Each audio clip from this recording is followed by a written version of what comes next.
Chapter 26, The Black Beach.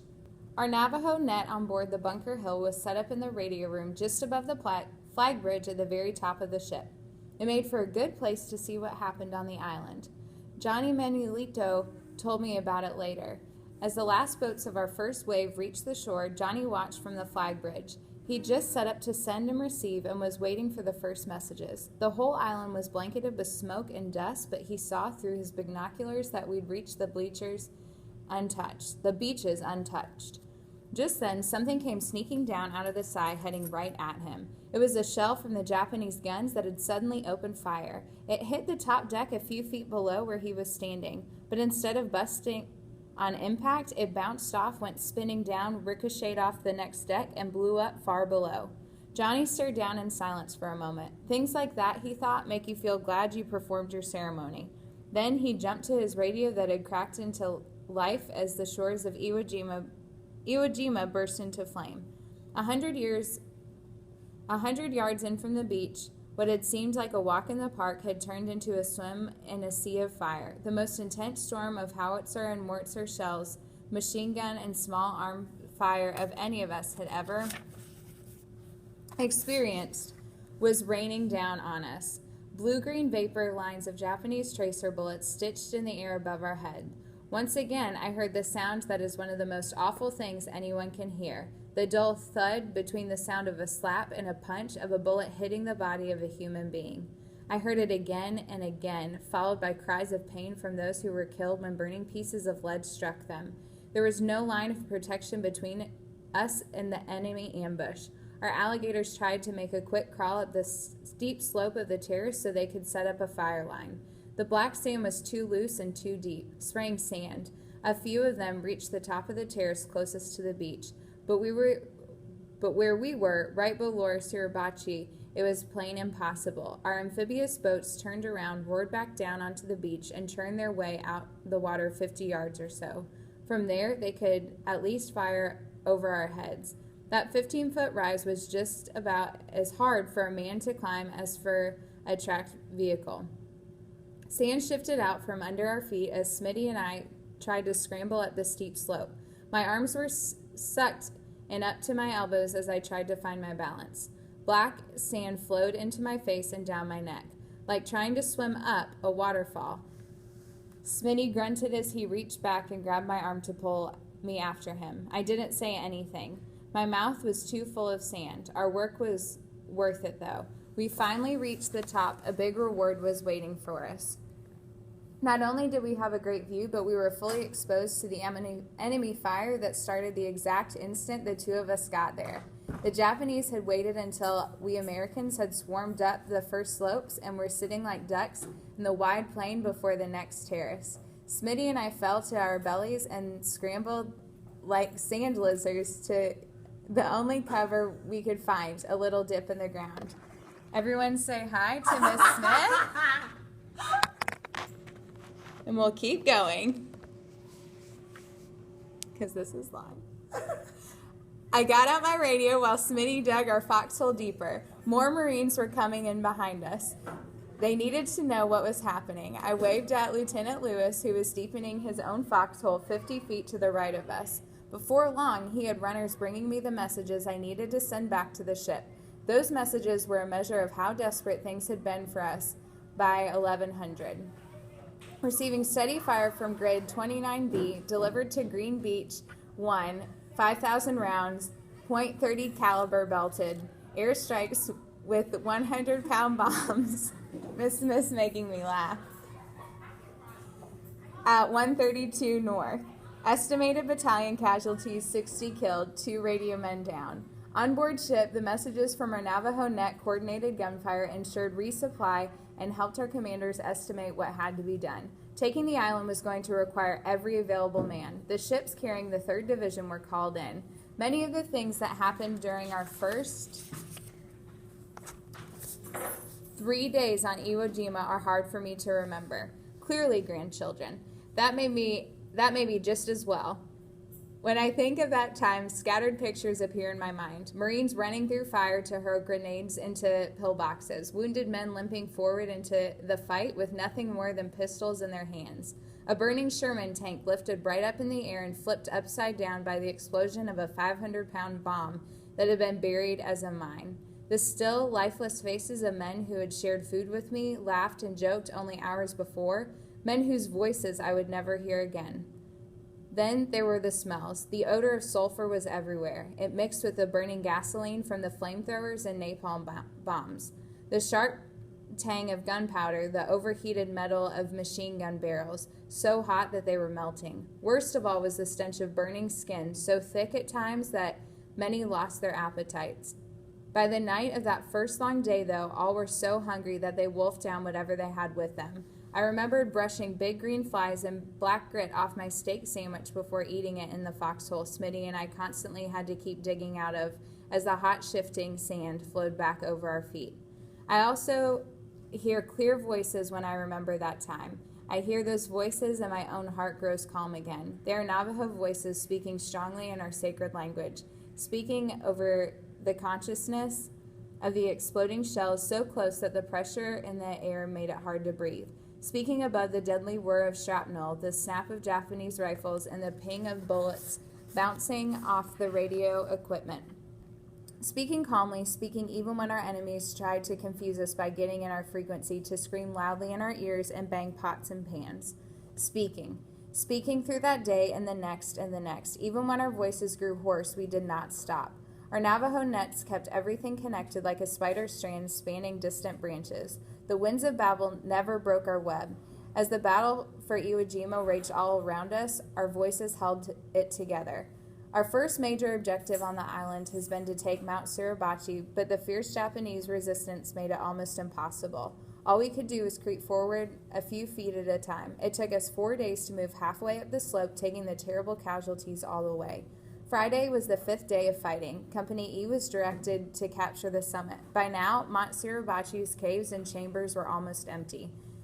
Its blockhouses and pillboxes had been shattered. Howitzers and mortars, naval gunfire, aerial bombing, and men on foot with hand grenades and satchel charges had done their work. 40 men from Company E crawled on their stomachs up the rocky slope that was almost vertical at the top, avoiding any trails for fear they were mined. I was not one of them. I was in a foxhole farther down the mountain sending progress reports from our lieutenant. At 10:15, the 40 men spilled over the side of the cone into a crater. Not one enemy was in sight. The Marines had taken the mountain as they climbed, one of those guys had found a metal pipe discarded on the slope. They'd brought a small American flag with them. The little flag was fastened to the end of the pipe, and the pole was jabbed into the soft soil at the north rim of the crater. 6 men raised that flag, including Private Luis Charlo, a Salish Indian Marine from Montana, Sergeant Louis Lowry, a photographer from Leatherneck magazine, snapped pictures of the men posing around the flag. Just then, 2 Japanese soldiers who'd been hidden in a cave attacked them with hand grenades and a sword. Jimmy Robeson, a Marine who refused to pose for the picture, shot one of the Japanese soldiers before he could get to the flag, and Luis Charlo took care of the other one. Sergeant Lowry's camera was smashed in the fight, but the roll of film inside it was saved and his picture got printed into Leatherneck. I was too far down the slope to see that flag, but some of the Marines farther up from me saw the stars and stripes go up and started shouting and celebrating. Word of that flag raising flowed down the slope as fast as stream as sweet water.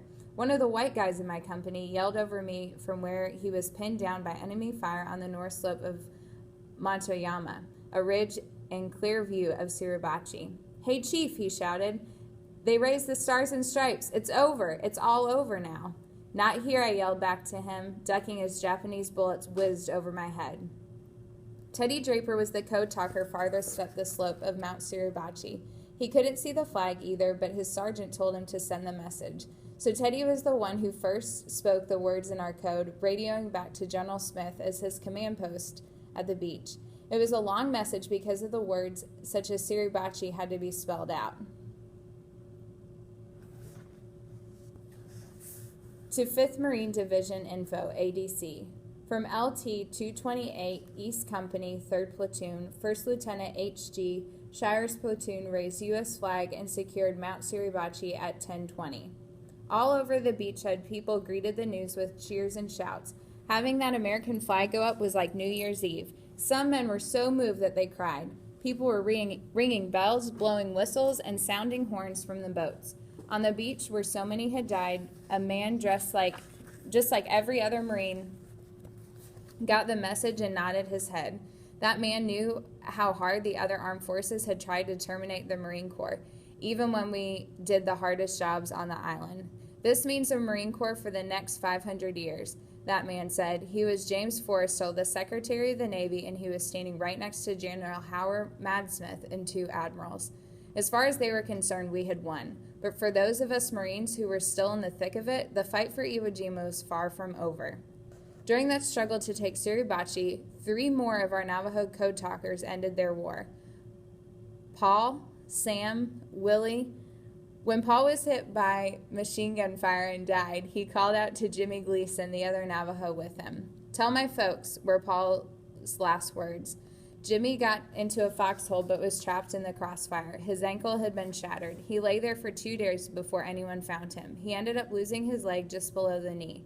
Jimmy survived to go home, even though the Galt Independent reported that he had been killed in action. Mount Suribachi was just at the southern tip of Iwo Jima, but capturing it meant that we were on our way to winning. Even the Japanese knew that we were going to be defeated when they lost their stronghold. I learned later that many of the enemy soldiers wanted to give up, but were too ashamed to surrender or too afraid of their officers. That was why they fought on until almost every one of the 20,000 Japanese soldiers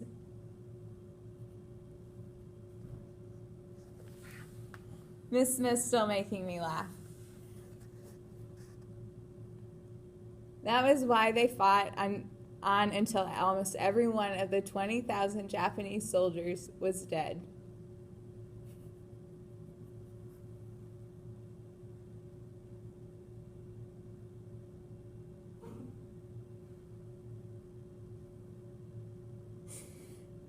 Our victory was also purchased at an awful cost in American casualties. 6,821 Marines were killed and another 19,207 were wounded. During the taking of Iwo Jima, I lost some of my white buddies too. I have not said enough how many of the white men who fought in the Pacific became my pals. I had many friends, too many friends. I say too many because having a lot of friends during war can be a painful thing. It is not like having friends here at home in peacetime. If you have a good buddy, grandchildren, do not look forward to seeing him when each day dawns? If you have many friends, your life is full. When you are young and living in peace, it seems as if your friends will always be there with you. It is different in war. Another friend is another person you might lose at any instant. Each new day, each minute may be the last one where you will see your friend. That guy who shared a canteen of water with you, who teased you about your fear of snakes or showed you pictures of his mother and father, can vanish in one moment as brief and shocking as a flash of lightning. It was March 4th before dawn, 3 weeks after the flag raising in Suribachi. It had been a cold, rainy night. "Hey, Chief," the man next to me on my left said, his helmet dripping with water. "Did y'all do another one of them rain dances?" It did almost seem as if we Marines were rainmakers. Wherever we went to the Pacific Campaign, Guadalcanal, Bougainville, Guam, Pavu, the rain always seemed to follow us. It was always the same, but there was no confusing where we were now. That harsh odor of Iwo Jima's sulfur smoke was always with us. Imagine the smell that comes just when you strike a match and then think of it filling the air all the time. That is how it was. Our objective was a place called Hill 362, southwest of Montayama Village. Although the sun had not risen, we could clearly see it ahead. Harassing fire had been trained on it all night. It was lit up by the white phosphorus bursts. Then shelling stopped. It was 0500, time to move silently through the dark. We were not to fire our weapons until fired upon. That was easy order for me to observe, grandchildren. I was always so busy with my radio equipment that firing a weapon was the last thing I could do. As soon as the first light of the sun struck us, so did the enemy. We were ranked by fire from our flanks, from the front, and even from the rear. I heard a cry from that man on my left and turned to see my friend Georgia Boy holding his own throat. Blood was spurting through his fingers and his helmet had been knocked off. A neck wound is bad. The big arteries there have so much pressure that all the blood in your body can be pumped out in a few minutes. Someone was yelling for a medic. It took me a moment to realize that the person was yelling in Navajo. Then I realized I was the one doing the yelling as I pressed my hands down on Georgia Boy's neck, trying to stem the flow of blood. A corpsman with the small circle of his profession on his helmet knelt by my side. In the Pacific War, medics did not wear red crosses. The Japanese didn't observe the unusual rules of warfare that forbade trying to kill medical personnel. A red cross was just a more visible target for a sniper. I moved aside as the medic took over. We had to keep moving. My radio was needed farther up front. Georgia Boy's face was pale and his legs were trembling. It was the last I saw of him on Iwo Jima. On March 16th, 26 days after D-Day, organized resistance was declared at an end. There were still caves and isolated emplacement holding out, but the battle had been won. On March 25th, we began withdrawing to head back to Guam. The final thing I remember seeing of Iwo Jima was the American flag still waving from the peak of Mount Suribachi as we sailed away. You have probably seen that picture taken of 6 Marines raising the flag on Mount Suribachi.